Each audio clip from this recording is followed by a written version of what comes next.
আজকের রেসিপি কাতল মাছের ভাপা।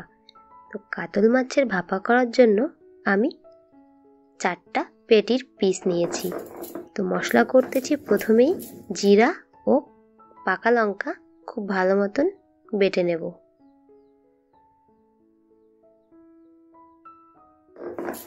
যারা যারা চ্যানেলটিতে নতুন আছো প্লিজ সাবস্ক্রাইব করে অনেক অনেক সাপোর্ট করো, অনেক ট্রিক অ্যান্ড টিপস পাবে।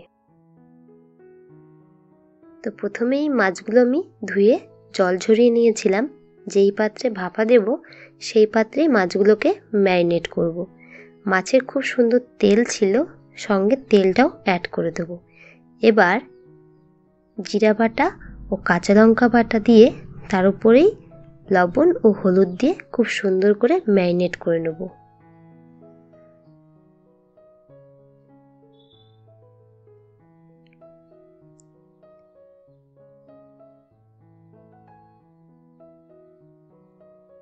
অবশ্যই চেষ্টা করবে মাছ ভাপাতে সরষের তেলটাই ব্যবহার করার।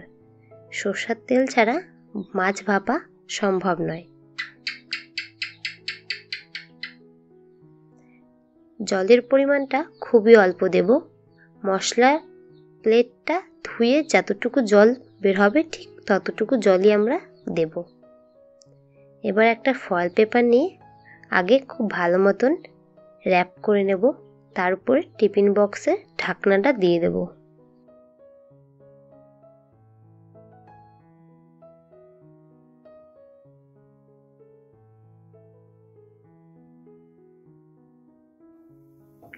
এবার গ্যাস অন করে একটি পাত্রে জল বসিয়ে টিফিন বক্সটা বসিয়ে দেব। অন্য আরেকটি পাত্র দিয়ে কড়াইটাকে ঢেকে দেব। 10 মিনিট পরে কড়াই থেকে ঢাকাটা নামিয়ে ঠান্ডা হওয়ার পরেই খুলব। দেখো এখানে আমার কাতল ভাপা হয়ে গেছে। সেন্ট খুব সুন্দর বেরিয়েছিল। মাছও খুব ভালো সিদ্ধ হয়ে গেছে। ভিডিওটি কার কেমন লাগলো অবশ্যই কমেন্ট করে জানিও, আর তোমরাও একবার বাড়িতে ট্রাই করো।